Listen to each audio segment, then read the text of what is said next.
Tako kot Norveška je Slovenija odprta družba. Odprta družba z stremljenjem, da se lahko vsakdo v njej počuti svobodnega v svojih identitetah.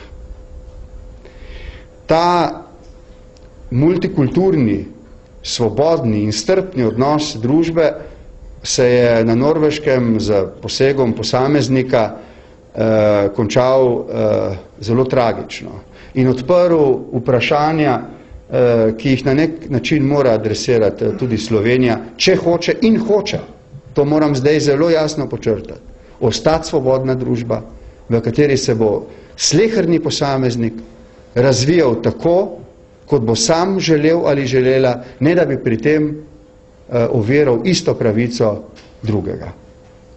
Ne vidim prihodnosti Slovenije v strahu pred svobodo, v strahu pred demokracijo, v strahu pred toleranco.